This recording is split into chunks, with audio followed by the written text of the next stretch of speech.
From the #1 best-selling author of Life Rescripted, you're now tuning in to the Year of Purpose podcast. I'm Zephan Moses Blacksburg.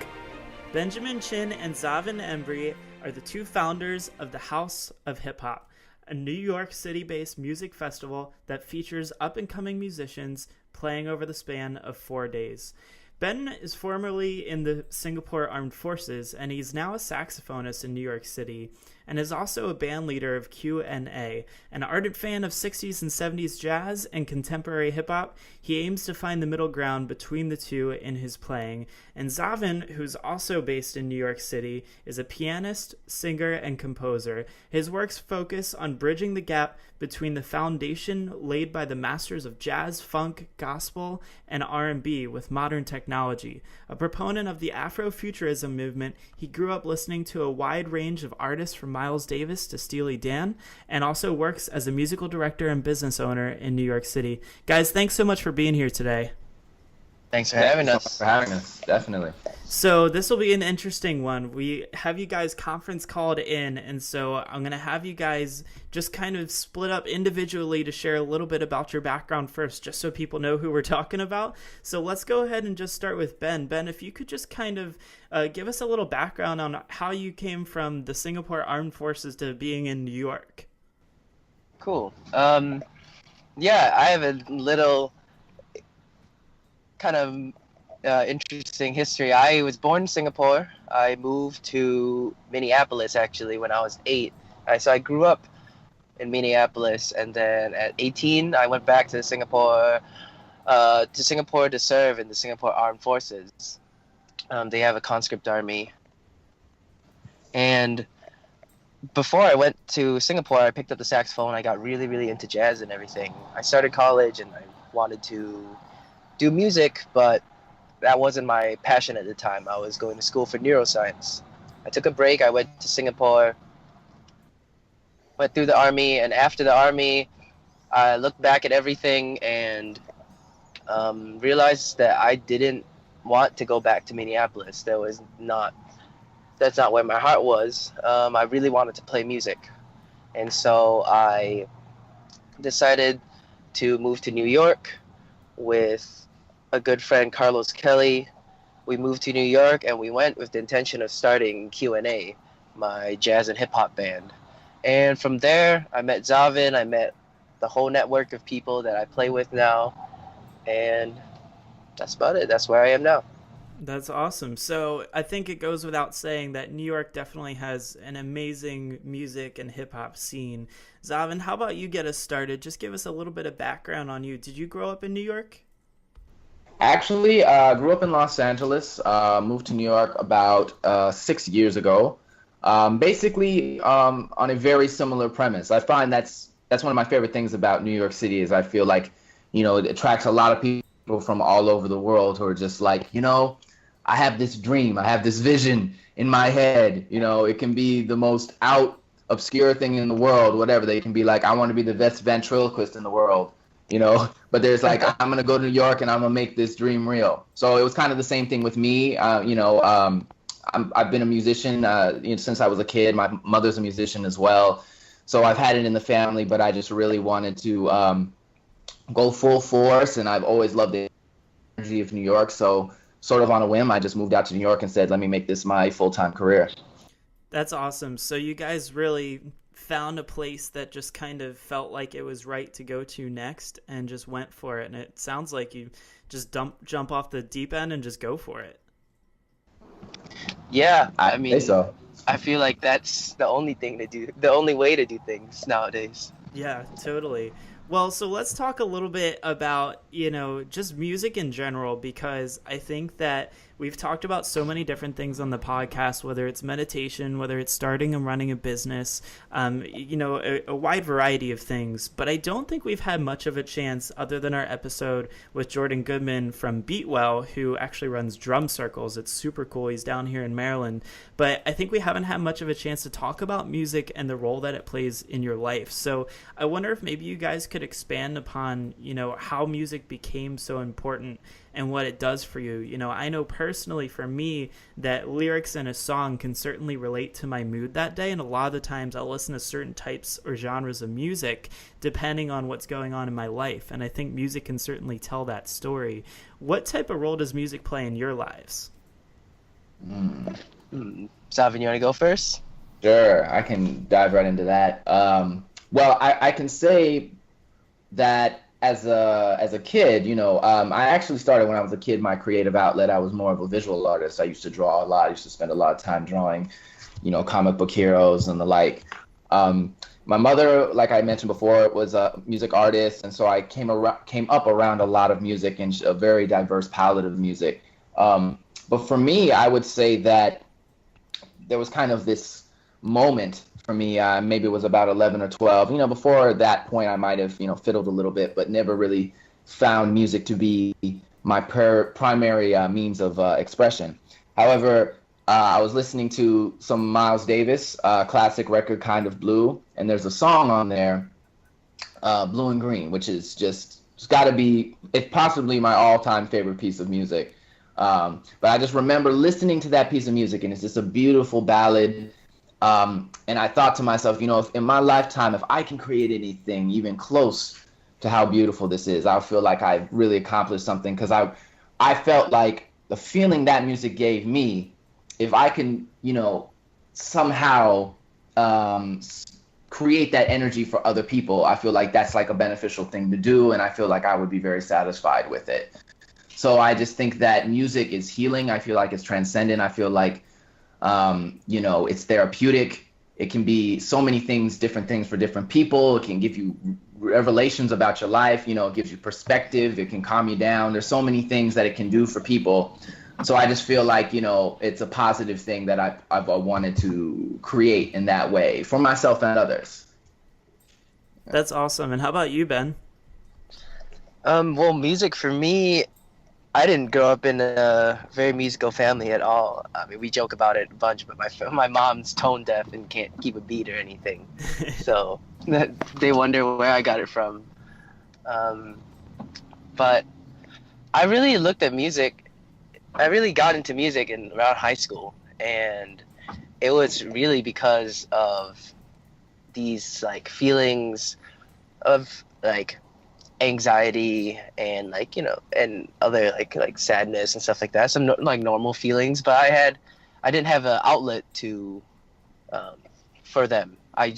All I did back then was play video games and eat junk food. But when I picked up the saxophone in school, and then subsequently picked up the guitar, I started to realize that this is a great outlet for me to like get out my feelings. So if I really wanted to explain how I felt, how this anxiety was making me feel, or how sad I was because I broke up with someone, I would express it all through music, and I didn't find anything else, and up to now I haven't found anything else that has done that for me. And then it got even more prominent, it got even more important by the time I got to New York. The move, was a move, and it came with its difficulties. And when I was trying to find my place, that's when like music got even more like integral to what I want to do. Like I knew coming to New York that I wanted to do it, but when I was in New York, I was trying to make my own way. And I realized that I always do it, whether it's listening to Kendrick Lamar, listening to Tribe Called Quest, listening to John Coltrane, whatever it is, and then making a song that that explained my feelings. Well, for us, it's interesting. In a sense, it kind of found us more than we found it. Being musicians in New York City, playing around, we both have our own work and groups that we play in, but then, we freelance with other amazing artists in the city, playing in different shows at different venues. And, we basically realized that there is this big community of really amazingly talented people who are taking hip hop music and expanding it based upon their set of experiences, their repertoire, their interests, and it can be as diverse as, it could be electronic, it could be Latin music, it could be jazz, as we mentioned, it could be so many different styles. It could be influenced by Indian music, it can be influenced by all sorts of stuff. It's basically just a melting pot of the experience of people, and they're funneling it through their music they're doing now. So, we just saw this huge community, and we were participating in it, and we realized that it just didn't have a voice. So it initially started out as a much smaller thing. It started out as like one night, we'll just get a couple of bands together. Benjamin actually originally had the idea, like, hey, what if we got like 8 bands together, had like a one night thing, 2 floors. And the place we initially went to go and have it happen said, no, we're not interested. But that was a blessing in disguise, because at the end of the day, then we're like, well, we got to find other places. Then we realized, well, what about this band and this band? And there's so many other people who are doing awesome things. So then it went from 8 bands to 16 bands, and that's where we're at now.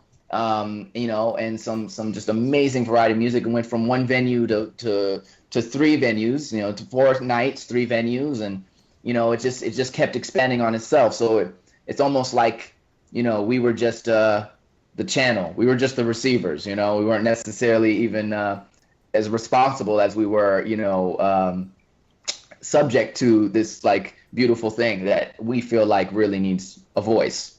Well, I think it's really amazing to see that, a lot of people have dreams to be musicians, right? And they want to make it a business. But I think that you guys really were able to look at things a little bit differently. And one of the big things that I've always said is that you kind of have to look at life through a different lens if you want it to work in your favor. And it looks like you guys really kind of turn it on its head. And instead of saying, let's just settle for one place that said no and giving up there, you really were able to expand and grow it into something that's been, what was it, 4 nights and 3 venues? Right. Yeah, exactly. Where it is now. Like, yeah, after that rejection from this venue, I mean, I don't think I ever saw that there was a possibility of not continuing it. The 8 bands were psyched. There were other bands who wanted to be on the bill. There were collective, like leaders of hip-hop collectives in New York that wanted to be a part of it and help out. Media companies that we know that wanted to help out. And I couldn't just give up. Like, we had to find a place. We had, whether it was could be split up or one place, whatever it was, I had to find it. So that's what we did. That's awesome. We just kept going. So talk to me a little bit about kind of this drive to keep going, because I think that this is super important for anyone who's really kind of in the arts or the music sector. Like, I gave a talk, actually, I think it was maybe about 1.5 years ago, to some local high schoolers, and, just kind of shared with them how I really chased down the things that I wanted. And one of them came up to me crying afterwards and said, all my life, the only thing I've wanted to do was, X, Y, and Z. And I think it was, dance and sing or something like that. And, my parents have basically told me there's no way I'll ever be able to do it. How were you guys able to kind of get back up after that call and just say, all right, well, they're not going to do it, but we're still going to do it? Like, where do you find that inner strength to just keep going and to know that what you're doing is right? Well, I think part of it is we've, in a sense, been trained through our experiences in the arts already. I think that once you take that plunge and you decide to go for it, I think it's important for anyone to know that this isn't a sprint.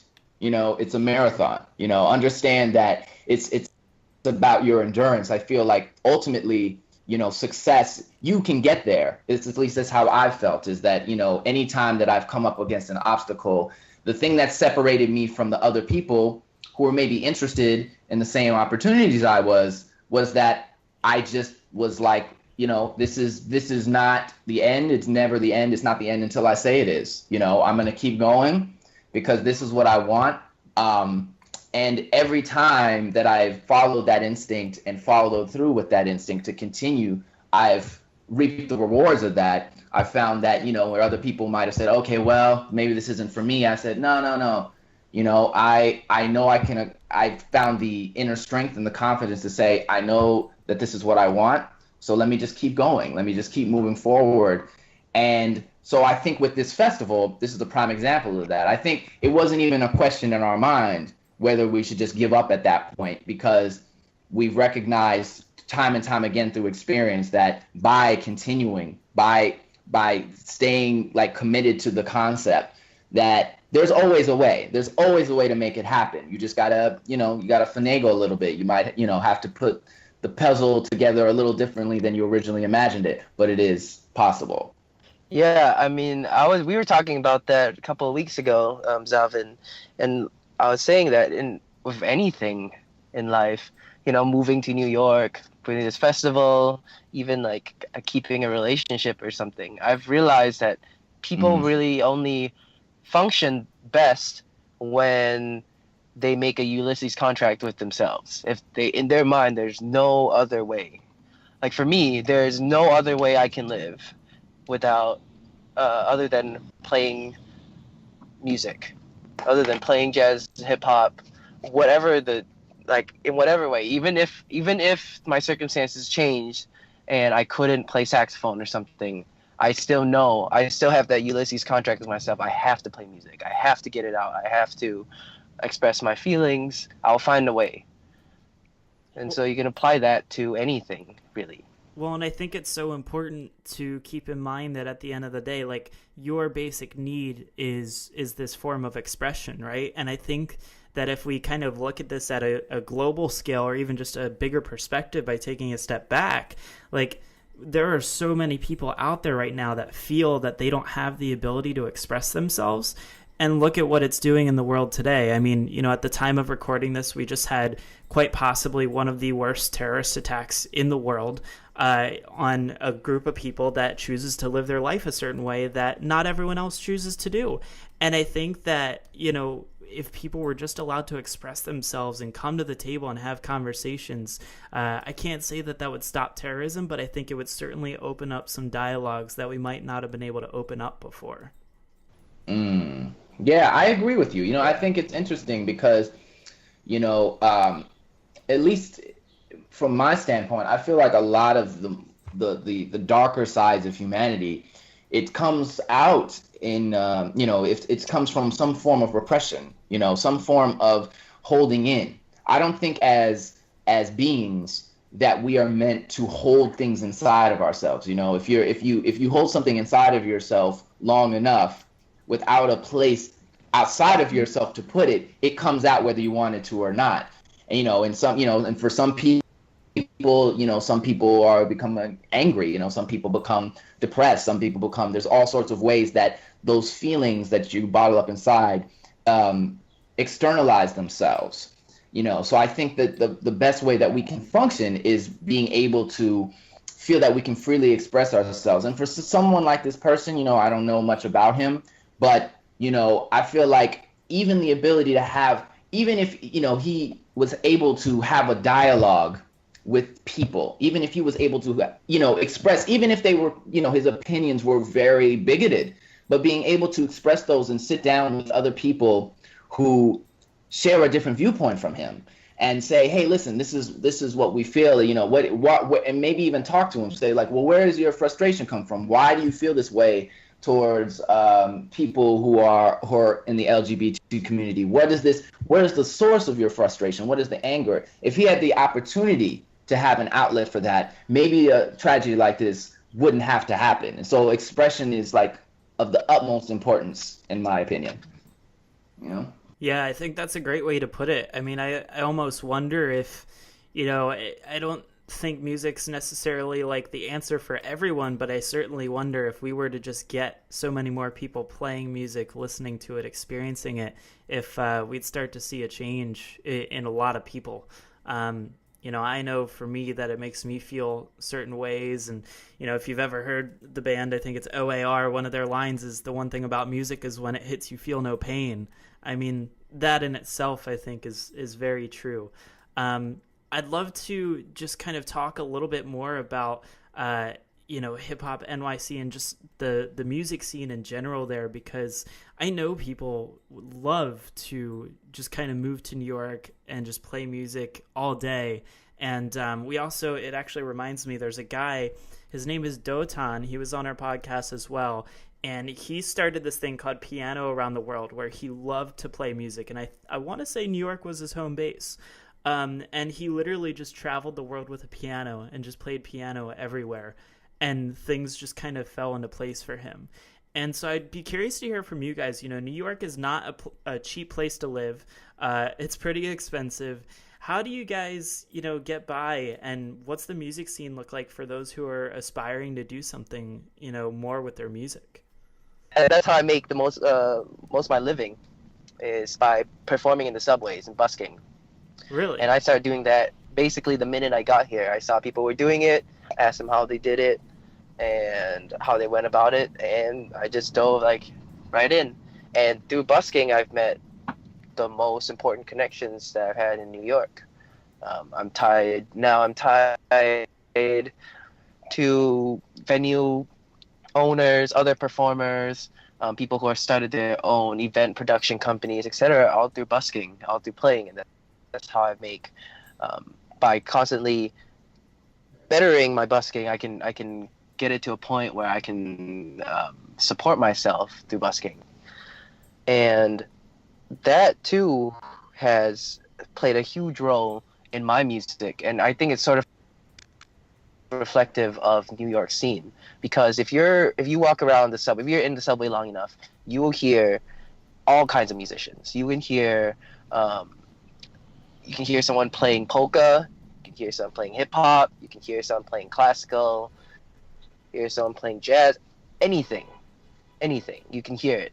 And I think that's very reflective of what the New York scene, especially the hip hop scene, is like. It's musicians coming from everywhere with all kinds of experience, different experience, and they express their music, their heritage through a certain style. But because it's New York, everyone listens to hip hop, whether they want to or not. They listen to hip hop, they hear hip hop, and if they choose to make hip hop, those other genres that they put up with, that will come out in hip hop. And I think that's what we're seeing in the jams here. That's what we're seeing in the rehearsals. These musicians are playing a very, I think, forward-thinking way of hip hop, which is essentially fusion. They're fusing hip hop with all these styles of music, whether it's, like I said, classical, jazz, etc., etc., etc.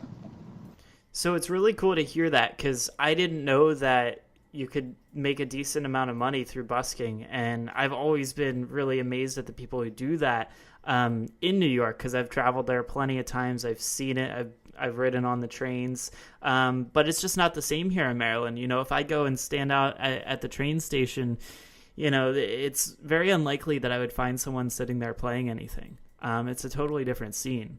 And so it's super cool to know that you've met and really networked and connected with people a lot through doing that. Yeah, I have to give it up to the city and its culture.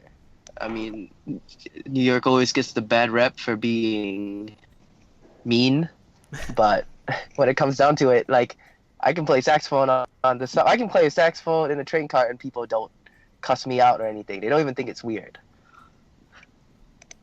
So I have to give it to them for being accepting and open. That's really cool. Hey, Zava, what's your take on this? Living in New York, it's not cheap, but it's definitely a very different type of culture. What's your experience been like? Yeah, I would co-sign with Ben in terms of street performing has been integral. I think that, yes, it's hats off to just the cultural wealth that already exists in New York. There's been a foundation laid by, I'm sure, thousands of street performers before us, where people are already they expect that from the city. They expect that sort of liveliness and that sort of energy.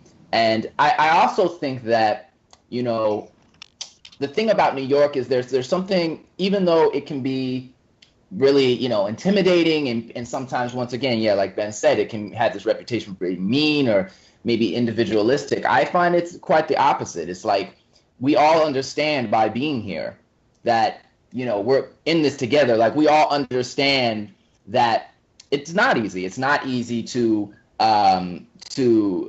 survive based on the cost of living. You know, it's a really competitive place. So, you know, in this place, the more you know people and the more you build meaningful connections with people, people want to help you out and you want to help them out because you understand it's like, you know, we're all going through this struggle and we're all trying to get where we're trying to get to, you know. So I even feel that in a way, that's what's so beautiful about just, you know, the train system, and people are like, you know, everyone on some level, I think, gets that. It's like, yeah, I'm trying to make my way and I know you're trying to make your way too. So, you know, they'll see these street performers and, you know, such talented people, and they know it's like, yo, like, if all I can give you is $1, that's still really meaningful. So, you know, it's anything you can do. I think you have to be adaptable. I think you have to be willing to look at your scenario and see where you can fit in. I don't think you can be rigid in a place like this. You got to be able to flow and say, well, what works? What can I do that I'm not doing that might make this a little easier for me, a little better for me? So yeah, I think, you know, that's key in making a success out of music or any other number of things and making it work in New York. Good stuff. Well, I know we're coming towards the end of the interview here, and I thank you guys for hanging in with me. I know we had a couple of technical things, but hey, what's life without a couple of technical glitches? I'd love for you guys to share, you know, House of Hip Hop. Where can people find it? You know, what should people be going to right now to check it out if you're in New York and in the area and want to hear some great music? If you're in the area, I mean, the first thing you can do is go to our website. It's houseofhiphopnyc.com. And there you can find everything that we're about. You can find the lineup. You can find how much it is. And we're selling tickets at $15 a night or a wristband for $35. And if you reach out to me or Zavin or any one of the bands, they can get you a discount code to bring it down to $30 a night. So, you know, you can get access to all 4 nights for the price of 2. Right, for $30, yeah. Good stuff. And so is this something that's going to be ongoing? Do you guys want to keep doing this? I mean, it sounds like something that could really pull in some great bands, and I think that a lot of people are going to want to see happen again. Yeah, that's the plan. We just want to, you know, as long as there's a need, we're here to try and help make that happen, you know? Oh, and I want to say one more thing, and it's for the people who aren't in New York, who can't make it here, including a lot of my friends and family in Singapore and Minneapolis. You can tune in. We will be live streaming this. We will be recording the performances. So if you stay updated with the website, if you check back often, or on Facebook, House of Hip Hop, you can find out when we're going to stream the performances so you can be part of it as well. That's awesome. Good stuff, guys. Well, thanks so much for spending some time with me today. I really appreciate it. And definitely looking forward to checking out that live stream when it comes in. We're both looking forward to it as well, thanks man. for having us. Hey everyone, it's Zeph. Did you like this episode? Be sure to subscribe so that you can tune in next week and tell a friend about the show. If you want access to free training and exclusive interviews on success, happiness, lifestyle design, and adventure, visit me at yearofpurpose.com. Until next time, go out and let life surprise you so that you can live a life rescripted.